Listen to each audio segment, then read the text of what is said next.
A Gênese segundo o Espiritismo, os milagres segundo o Espiritismo, capítulo 15, os milagres do Evangelho, 15.15, aparição de Jesus após sua morte. 56. Mas Maria, de Madalena, se conservou fora, perto do sepulcro, a derramar lágrimas, e, estando a chorar, como se abaixasse para olhar dentro do sepulcro, viu 2 anjos vestidos de branco, assentados no lugar onde estivera o corpo de Jesus, um à cabeceira, o outro do lado dos pés. Disseram-lhe eles: Mulher, por que choras? Ela respondeu: É que levaram meu Senhor, eu nem sei onde o puseram. Tendo dito isso, voltou-se e viu a Jesus de pé, sem saber, entretanto, que fosse Jesus. Este então lhe disse: Mulher, por que choras? A quem procuras? Ela, pensando que fosse o jardineiro, disse: Senhor, se foste tu quem o tirou, dize-me onde o puseste, e eu o levarei.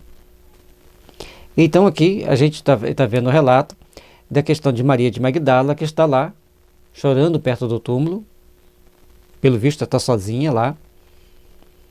Ela olha pelas festas e vê que Jesus não estava lá dentro do túmulo mais. Ela fica mais assustada ainda. E quando ela faz a pergunta, mesmo ela vendo Jesus de pé, ela não o reconhece de imediato. Disse-lhe Jesus: Maria. Logo ela se voltou e disse: Rabone, isto é, meu Senhor. Jesus lhe respondeu: Não me toques, porquanto ainda não subi para meu Pai. Mas vai ter com os meus irmãos e dize-lhes da minha parte: Subo a meu Pai e vosso Pai, a meu Deus e vosso Deus. Então, naquele momento, Jesus aparece materializado para Maria de Magdala. Ou Maria de Magdala, devido à grande sintonia de amor com Jesus, ela consegue vê-lo, mas ela também viu os anjos. Então, de alguma forma, Maria de Magdala estava vidente, porque ela conseguia ver esses espíritos. Ou, então, eles se materializaram. Mas, vamos ficar que ela era vidente. A partir daquele momento, ela estava vendo aqueles anjos, vendo aqueles espíritos e vendo a Jesus. Maria Madalena foi então dizer aos discípulos que viram o Senhor e que este lhe dissera aquelas coisas. João, capítulo 20, versículo 11 a 18. Aqui, o interessante é quando ele fala Maria, ela reconhece-o imediatamente. Qual inflexão de voz Jesus colocava ao falar Maria? Porque Jesus tinha um grande carinho por Maria de Magdala, porque ela, mesmo estando numa vida de luxo, de prazeres libidinosos, que é dificílimo da pessoa sair, e era mais difícil ainda dela ir a ter com Jesus, e o dia que ela vai, a partir daquele dia ela transforma a sua vida totalmente, abandona a vida da prostituição e passa a dedicar-se aos desvalidos. 57. Naquele mesmo dia, indo os 2 deles para um burgo chamado Emaús, distante de Jerusalém, cerca de 60 estádios, que ele vai dizer aqui que são mais ou menos 11 quilômetros, falavam entre si de tudo o que se passara. E aconteceu que, quando conversavam e discorriam sobre isso, Jesus se lhe juntou e se pôs a caminhar com eles. Seus olhos, porém, estavam tolhidos, a fim de não o pudessem reconhecer. Ele disse: De que vinhis falando a caminhar e por que estáis tão tristes? O interessante aqui é que esses 2 saem de Jerusalém, retornando para Emaús, e no caminho, que é uma caminhada de 11 quilômetros, vai dar em torno de 2 horas, eles deparam então, normalmente a gente anda 6 km por hora. Então ele depara naquele momento, com seus olhos não conseguiam ver, não conseguiam perceber que ali estava junto deles Jesus. E quantos de nós estamos no caminho dos Emaús da vida, Jesus está quase nos carregando no colo e nós não o percebemos. Portanto, nota da editora, número 177, antiga unidade de medida, ou estádios, itinerária igual a 1/8 de milha romana, ou 185 metros, correspondiam 60 estádios a 60 quilômetros aproximadamente. Um deles, chamado Cleófas, tomando a palavra, disse: serás em Jerusalém o único estrangeiro que não saiba do que aí se passou nesses últimos dias? Que foi? Perguntou ele. Responderam-lhe: a respeito de Jesus de Nazaré, que foi um poderoso profeta diante de Deus e diante de toda a gente, e acerca do modo por que os príncipes dos sacerdotes e os nossos senadores o entregaram para ser condenado à morte e o crucificaram. E é importante que eles aqui já reconheciam que Jesus era um poderoso profeta diante de Deus e das pessoas, mas os príncipes e os sacerdotes não reconheceram, não o aceitaram e não o condenaram. Lembra lá da tentação? Quando o príncipe do mal mostra que todo o reino da terra estava sob seu comando? Portanto, aqui está uma mostra que, dominados pelo esse sentimento ruim, esse sentimento covarde e mau, os príncipes e os sacerdotes e os senadores o condenaram. Tudo está encaixando dentro de um momento de nós entendermos o que aquela parábola queria dizer para nós, porque ali tem muito mais informação do que simplesmente o contexto que a gente quer ver. Ora, nós esperávamos fosse ele quem resgatasse Israel. No entanto, já estamos no 3º dia depois de que tais coisas se deram. É certo que algumas mulheres das que estavam conosco nos espantaram, pois que, tendo ido ao seu sepulcro, antes do romper do dia, nos vieram dizer que anjos mesmo lhes apareceram. Disseram-lhes que ele estava vivo. E alguns dos nossos, tendo ido também ao sepulcro, encontraram todas as coisas conforme as mulheres haviam referido, mas quanto a ele, não o encontraram. Então aqui já falam que algumas mulheres vão lá ver, já não cita que é Maria de Magdala, né, tinha um certo preconceito com ela, e fala que foram lá, os discípulos foram lá, não foram todos, foram alguns deles foram lá ver, e exatamente estava do jeito que elas tinham falado, o túmulo vazio, mas não viram ninguém.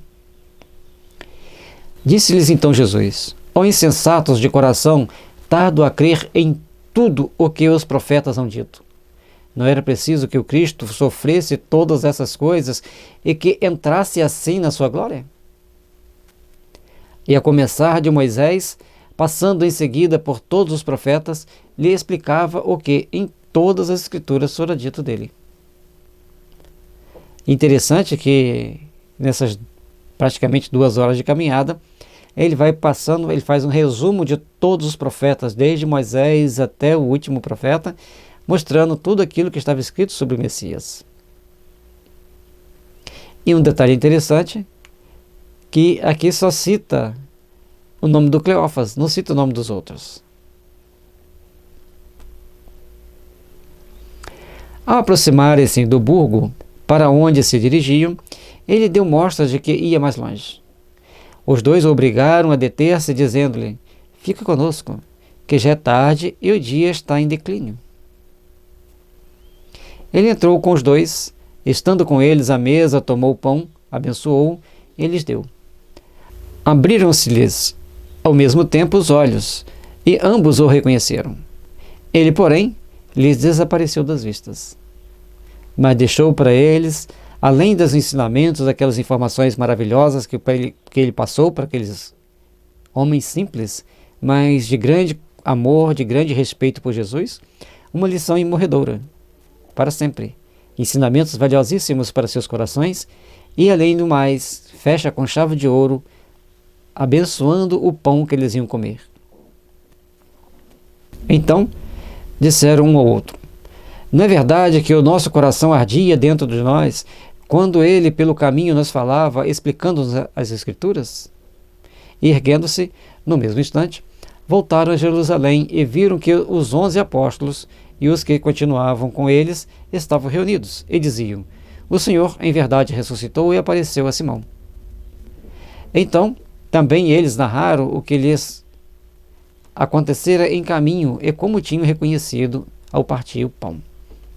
Interessante que o Emmanuel coloca aqui que tinha várias formas que Jesus falava para eles, explicavam, eles não o reconheciam. Mas na hora de partir o pão, eles reconheceram. Aí eu fico pensando como Jesus partiu o pão. Ali ele abençoou, deu graças a Deus. E esse partir o pão foi a chave, foi o starter para que eles pudessem abrir os olhos e perceberem que eles estavam diante do Mestre. Enquanto assim confabulavam, Jesus se apresentou no meio deles e lhe disse: a paz seja convosco. Sou eu, não vos assusteis. Mas na perturbação e no medo de que foram tomados, eles imaginaram estar vendo um espírito. É interessante, se eles estavam acostumados a conviver com Jesus, a estarem sempre ali presente, por que tinham medo de ver espíritos? Porque naquele momento, ao olhar para Jesus, ficaram assustados, estamos vendo um espírito. E se fosse espírito, era o espírito de Jesus, e era um espírito, né? E Jesus lhe disse: por que vos turbais? Por que se elevam tantos pensamentos nos vossos corações? Olhai para as minhas mãos e para meus pés e reconhecei que sou eu mesmo. Tocai-me e considerai que um espírito não tem carne nem osso, como vedes que eu tenho. Dizendo isso, mostrou-lhes as mãos e os pés. Então aqui, Jesus dá mostras que ele ainda estava com o corpo condensado. Lá atrás, com Maria, ele estava com o corpo físico dele já tinha desmaterializado. Aquela energia do corpo físico dele, ele mantinha um perispírito mais denso, mas para que ele pudesse ter essa confraternização com os apóstolos, ele precisava passar por um determinado tratamento. Interessante que o Rochester diz que, no livro Cornélio Centurião que viu Jesus, que Jesus, com a sua mente potentíssima, ele desmaterializou o corpo e usou daquela energia que ali restava para ele cumprir aqueles dias de trabalho entre os apóstolos e também no mundo espiritual. Mas como eles ainda não acreditavam, tão transportados de alegria e de admiração se achavam, disse-lhes: tendes aqui alguma coisa que se coma? Eles lhe apresentaram um pedaço de peixe assado e um favo de mel.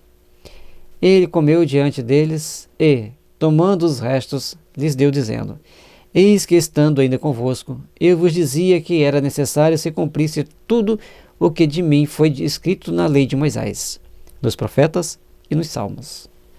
Então ali, ele chega para eles, materializa-se, come aquele pedaço de peixe, come aquele pedaço de mel, oferece o restante para eles e os esclarece que tudo que estava escrito na lei de Moisés, nos profetas e nos salmos tinha que ser cumprido, ele tinha que passar por aquelas etapas, tinha que passar por aqueles ensinamentos.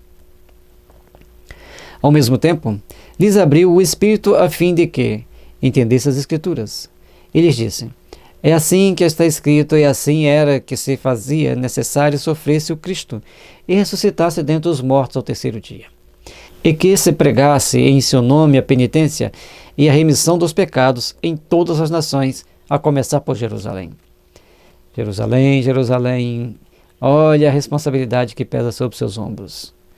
Então, a partir daquele momento, todos estavam convidados, e até mesmo meio que obrigados, a praticar o Evangelho e a pregar o Evangelho em todas as nações, em todo o mundo. Então, ele abre o entendimento deles, o entendimento espiritual deles, abre as percepções psíquicas deles, para que então eles possam cumprir a sua missão, cumprir seus trabalhos de levar o Evangelho, levar os ensinamentos do Cristo a vários recantos do mundo. Ora, vós sois testemunha dessas coisas. Vou enviar-vos o dom de meu Pai, o qual vos foi prometido, mas por enquanto permanecei na cidade até que eu vos haja revestido da força do alto. Lucas capítulo 24, versículo 13 a 49. E aqui, então Jesus pede que eles continuem em Jerusalém, continuem ali naquele evento que eles estavam em oração, não se afastassem daquele local, mantivessem ali seu sentimento de amor, de união, de reflexão, agora já entendendo melhor as leis, melhor entendendo os profetas, os salmos e até mesmo Moisés, para que pudessem amainar os sentimentos naquela região e começarem a programar futuros trabalhos. Mas, por enquanto, Jesus ainda teria que fazer um trabalho espiritual com eles para que eles estivessem revestidos de uma força especial para cumprirem melhor as suas funções. 58. Ora, Tomé, um dos 12 apóstolos, chamado Dídimo, não se achava com eles quando veio Jesus. Os outros discípulos então lhe disseram: vimos o Senhor. Ele, porém, lhes disse: se eu não vir nas suas mãos as marcas dos cravos que as atravessaram, e não puser o dedo no buraco feito pelos cravos, e minha mão no rasgão do seu lado, não acreditarei absolutamente. Tomé representa aqueles incrédulos que nós somos até hoje. Acreditamos muito de acordo com as situações que estivermos vivendo, mas em outras situações adversas, como só ele não estava presente naquele momento, aquele sentimento de inveja, de decepção até mesmo, ele então fala que ele só acredita se ele veio tocar-lhe as feridas. Quantas pessoas vão passar a perceber que o outro se transformou somente quando começa a tocar-lhe as feridas e vê as suas lágrimas derramando? 8 dias depois, estando ainda os discípulos no mesmo lugar e com eles Tomé, Jesus se apresentou, achando-se fechadas as portas, e, colocando-se no meio deles, disse-lhes: a paz seja convosco. Então aqui, 8 dias após o terceiro dia que ele tinha se apresentado para os discípulos. Disse em seguida a Tomé: põe aqui o teu dedo e olha minhas mãos.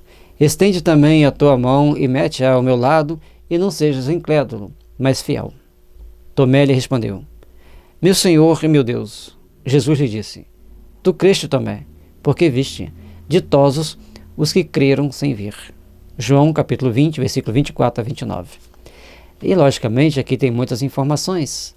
Jesus fala para ele olhar, para ele ver, e faz um alerta: não seja incrédulo, mas seja fiel. Se você sempre andou comigo, se você sempre esteve comigo, como poderia duvidar dos seus irmãos, dos seus companheiros, sabendo de tudo aquilo que eu ensinei para vocês? Portanto, não saia proferindo uma palavra vã. Tenha fé, haja com bom senso. Reflita naquilo que você está recebendo de informação. E quando ele fala que ditosos são os que creram sem ver, tem uma lição muito importante. Quando eu estava fazendo engenharia, tem lá a bendita da terceira harmônica e a sétima harmônica. E por que não é a primeira, não é a segunda, não é a quinta, nem a sexta, é a terceira e a sétima? Eu não conseguia entender. Eu perguntava ao professor, ele explicava, eu perguntava, ele explicava, eu falava: Gelson, faz o seguinte, lê bastante isso aí, decora isso aí, e aceita, porque é assim mesmo. É a terceira e a sétima harmônica que queimam os equipamentos. Temos que projetar os capacitores para anular a terceira e a sétima harmônica. E como eu não conseguia entender, eu sempre lembrava dessa passagem: ditosos que crerem sem ver. Porque eu não conseguia, mesmo olhando lá no osciloscópio, aquelas ondas, eu não conseguia entender porque a terceira e a sétima que são perigosas. E assim, gente, em toda a nossa vida nós temos que aprender a crer. Em toda a nossa vida nós temos que aprender a enxergar com a imaginação, para que a gente possa assimilar melhor as coisas concretas. Então as coisas abstratas são muito importantes que a gente entenda, que a gente compreenda, e tudo isso faz parte de um processo de aprendizado. E tudo na nossa vida nós temos que crer dentro do bom senso, dentro da capacidade de abstrair a mente e dentro da capacidade de vislumbrar, de visualizar os fatos, mesmo que eles não estejam diante de nossos olhos. 59. Jesus também se mostrou depois aos seus discípulos à margem do mar de Gebríades, mostrando-se nesta forma: Simão Pedro, Tomé, chamado Dídimo, Natanael, que era de Caná, na Galileia, os filhos de Zebedeu e 2 outros de seus discípulos estavam juntos. Disse-lhe Simão Pedro: vou pescar. Os outros disseram: também nós vamos contigo. Foram-se e entraram numa barca, mas naquela noite nada apanharam. Então, eles estavam na beira do mar, resolveram pescar e não conseguiram pegar nada. Ao amanhecer, Jesus apareceu à margem sem que seus discípulos conhecessem que era ele. Disse-lhes então: Filhos, nada tendes que se coma? Responderam-lhe: Não. Disse-lhes ele: Lançai a rede do lado direito da barca, e achareis. Eles a lançaram logo, e quase não puderam retirar, tão carregada estava de peixes. Bom, aqui a gente vai ver que sempre que Jesus aparecia para eles em espírito, eles não reconheciam de imediato. Alguma coisa diferente tinha ali, ou entre eles, ou entre o mestre, ou na aparência do mestre, ou na percepção psíquica deles, para que eles não o reconhecessem de imediato. E aqui nesse momento, acontece da mesma forma, eles não reconhecem ele de imediato, ele fala para lançar as redes. Então, o discípulo a quem Jesus amava disse a Pedro: É o Senhor. Simão Pedro, ao ouvir que era o Senhor, vestiu-se, pois que estava nu, e se atirou ao mar. Os outros discípulos vieram com a barca, e como não estavam distantes da praia mais que 200 côvados, puxaram daí a rede cheia de peixes. Então, 200 côvados dá mais ou menos 100, 120 metros. É interessante que ele não poderia estar nu porque não era comum eles ficarem nus naquele momento. Provavelmente ele estava com pouca roupa, não estava com aquele roupão todo. Estava com a roupa mais apropriada para pescar, para estar dentro d'água. Não, esse estar nu é uma observação que a gente faz porque os costumes daquela época, pelo que a gente entende hoje, não permitia-se que a pessoa estivesse nua ao ar livre, mesmo na praia pescando. No caso ali, deveria estar com pouco, não estar com todas aquelas vestimentas que eles usavam. E como estava em torno de 100 metros da praia, 100, 120 metros, provavelmente não era tão fundo aquela região para que ele pudesse ir andando, ou talvez, muito provavelmente, sabia nadar. Mas o importante aqui é observar que Jesus aparece para eles e fala para ele lançar a rede e eles pegam peixe. 60. Depois disso, ele os conduziu para Betânia e, tendo levantado as mãos, os abençoou e, tendo-os abençoado, se separou deles e foi arrebatado ao céu. Quanto a eles, depois de terem adorado, voltaram para Jerusalém cheios de alegria. Estavam constantemente no templo, louvando e bendizendo a Deus. Amém. Lucas capítulo 24, versículos 50 a 53. O interessante é que Jesus aparece para eles, os conduz em uma determinada região e depois eles voltam todos para Jerusalém. 61. Todos os evangelistas narram as aparições de Jesus após a sua morte com circunstanciados pormenores que não permitem se duvide da realidade do fato. Elas, aliás, se explicam perfeitamente pelas leis fluídicas e pelas propriedades do perispírito e nada de anômalo apresentam em face dos fenômenos do mesmo gênero cuja história antiga e contemporânea oferece numerosos exemplos sem lhes faltar sequer a tangibilidade. E Kardec vem explicar para nós então que o fato de Jesus aparecer em várias circunstâncias, em vários momentos, não tem nada de sobrenatural, é uma possibilidade, desde que tenha as condições fluídicas para que o espírito se materialize naquele momento. E conforme a gente sempre fala, em pessoas mais psóricas, a mediunidade, principalmente de efeitos físicos, é mais latente, está mais presente nessas pessoas. E naquela época, a grande maioria das pessoas, ou praticamente todos, eram psóricos. O termo psórico, vocês vão encontrar a definição no livro Homeopatia, Tratamento para o Espírito e para o Corpo.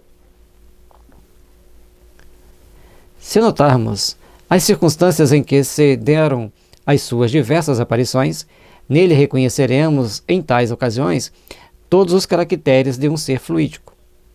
Aparece inopinadamente e, do mesmo modo, desaparece.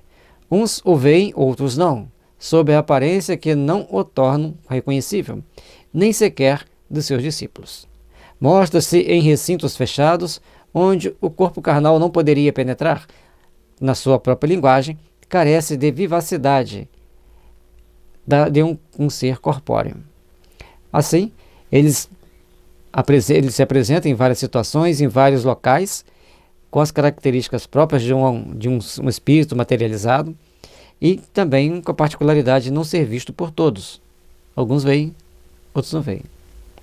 Tais quais a materialização dos espíritos. Fala em tom breve e sentencioso, peculiar aos espíritos que se manifestam daquela maneira. Todas as suas atitudes, numa palavra, denotam alguma coisa que não é do mundo terreno.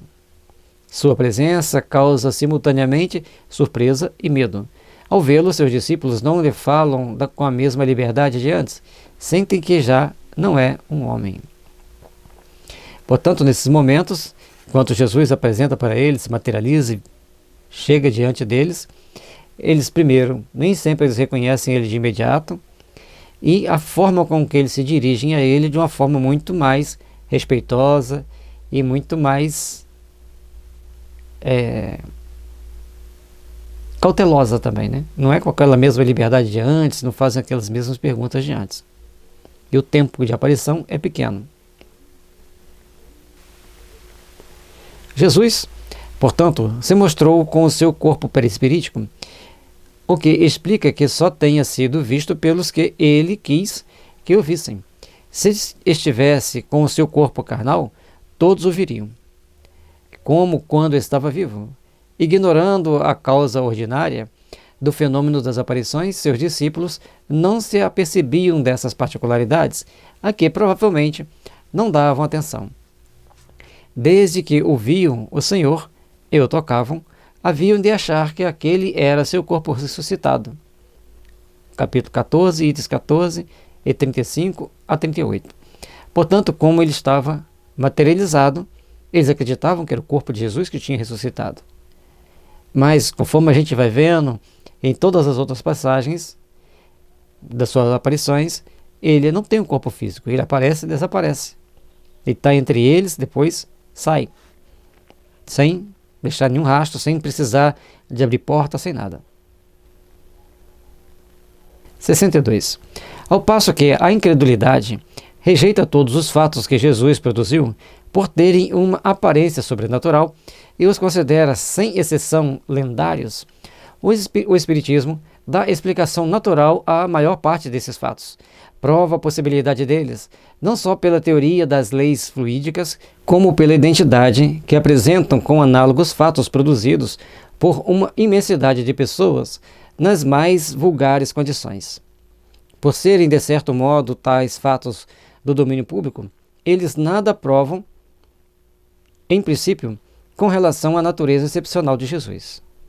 Assim, a gente vai vendo que todos os fatos da aparição de Jesus após a morte são absolutamente naturais. E o corpo de Jesus? Kardec não explica a desmaterialização do corpo, mas o Rochester, no livro Cornélio Centurião, que viu Jesus, ele fala, conforme já dissemos antes, que a força mental de Jesus não tem comparação com nada que nós conhecemos, nós não temos como dimensioná-la. Portanto, ele podia materializar e desmaterializar seu corpo a bel prazer, da forma que bem quisesse. 178. Nota de Allan Kardec. Os inúmeros fatos contemporâneos de curas, aparições, possessões, dupla-vistas e outros que se encontram relatados na Revista Espírita e lembrados nas observações acima, oferecem até quanto aos pormenores tão flagrante analogia com os que o Evangelho narra, que ressalta evidente a identidade dos efeitos e das causas. Portanto, todo o estudo que Kardec foi fazendo, foi sendo feito por ele e seus companheiros de trabalho, por todas as casas espíritas sérias que faziam também seus relatos, médiuns que eram muito respeitados dentro da sociedade parisiense e em toda a França, onde tinham essas manifestações. Portanto, são todas condizentes com as aparições de Jesus, são todas condizentes com aquelas situações. Não se compreende que o mesmo fato tivesse hoje uma causa natural e que essa causa fosse sobrenatural outrora, diabólica com uns e divina com outros. Se fora possível pô-las aqui em confronto uns com os outros, a comparação mais fácil se tornaria. Não o permitem, porém, o número deles e os desenvolvimentos que a narrativa reclamaria. Assim, a gente vai vendo que as aparições são comuns, os espíritos materializam com muita facilidade, as curas instantâneas, as curas das mais variadas características existem, sempre existiram, existem e existirão, desde que existe a pessoa com fé e um médium para produzir os fluidos. Sempre tem que ter alguém para dar os fluidos. A partir desse momento, as coisas vão acontecendo naturalmente. Então a gente vai vendo que aquilo que a doutrina espírita explica, quem estudar a doutrina espírita vai entender perfeitamente o Evangelho, vai compreender melhor o Evangelho e vai ter melhores condições de acreditar no que está no Evangelho.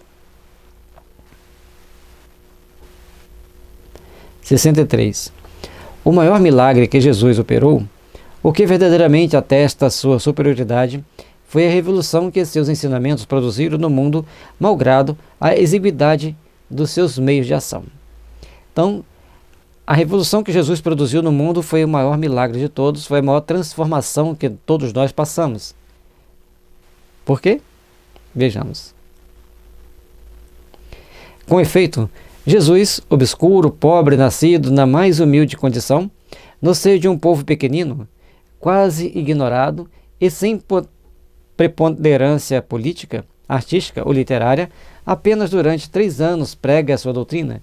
Em todo esse curto espaço de tempo, é desatendido e perseguido pelos seus concidadãos, vê-se obrigado a fugir para não ser lapidado, é traído por um de seus apóstolos, renegado por outro, abandonado por todos no momento em que cai nas mãos dos seus inimigos. Só fazia o bem, e isso não o punha ao abrigo da malevolência, que dos próprios serviços que ele prestava tinha motivo para o acusar. Condenado ao suplício que só os criminosos era infligido, morre ignorado do mundo, visto que a história daquela época nada diz a seu respeito. Olha quantas coisas interessantes aqui que Kardec traz. Jesus nasceu numa cidade muito pequena, num país muito pequeno, sem nenhuma preponderância política, econômica, social, e ali ele tem que fugir várias vezes para não ser morto, desde tenra idade. Trabalha por 3 anos apenas, fazendo suas pregações, fazendo seus milagres, e no final desses 3 anos, ele então desencarna. De uma forma cruel, condenado junto com os criminosos da época, de uma forma bem ignômia. E mesmo assim, seus ensinamentos, que ele também nada escreveu, seus ensinamentos perduram até hoje, causando uma transformação, principalmente no mundo ocidental, que é onde tem o maior número de cristãos, e fazendo com que a grande maioria das pessoas procurasse então entender e transcender os ensinamentos e a missão que cada um de nós devemos ter do ponto de vista religioso. Nada escreveu, entretanto, ajudado por alguns homens tão obscuros quanto ele, sua palavra bastou para regenerar o mundo. Sua doutrina matou o paganismo onipotente e se tornou facho da civilização. Tinha contra si tudo o que causava malogro das obras dos homens, razão porque dizemos que o triunfo alcançado pela sua doutrina foi o maior dos seus milagres, ao mesmo tempo que prova ser divina a sua missão. Interessante que poucas pessoas pensam nesse grande milagre de Jesus, que é fazer com que a sua doutrina fosse divulgada e fosse abraçada por todos. Apesar das dificuldades iniciais, hoje uma boa parte do mundo é cristão. E, tendo Jesus surgido naquele país tão pequeno, com todas as dificuldades daquela época. Se, em vez de princípios sociais e regeneradores fundados sobre o futuro espiritual do homem, ele apenas houvesse legado à posteridade alguns fatos maravilhosos, talvez hoje mal o conhecessem de nome. A nota 179 de Allan Kardec, dele unicamente fala o historiador judeu Flávio Josefo, que, aliás, diz bem pouca coisa. Então os historiadores, como dissemos antes, que eram raríssimos o que tinham descrevido Jesus, o único foi Flávio Josefo, que fez uma descrição de Jesus bem pequena. Os outros tentaram esconder, todos os fatos, todos os acontecimentos, e mesmo assim, a força das massas e do povo e da fé fez com que seus ensinamentos fossem tocando corações. O mais profundo tratado de psicanálise do mundo, onde nós devemos olhar para dentro do nosso coração, desenvolver nossos sentimentos, procurar ver como nós temos olhado para o mundo, com que tipo de amor nós temos envolvido as pessoas ao nosso redor e o mundo, para que então pudéssemos e podermos conquistar as luzes sagradas que devem sempre brilhar em nossos corações, em nossas realizações espirituais. Procuremos então trabalhar intimamente os nossos sentimentos, procurando evangelizar mais a nossa alma. Vamos estudar o Evangelho, vamos refletir sobre o Evangelho, para que nós possamos então despertar em nós os melhores sentimentos, os melhores ideais, para caminharmos na direção do Senhor.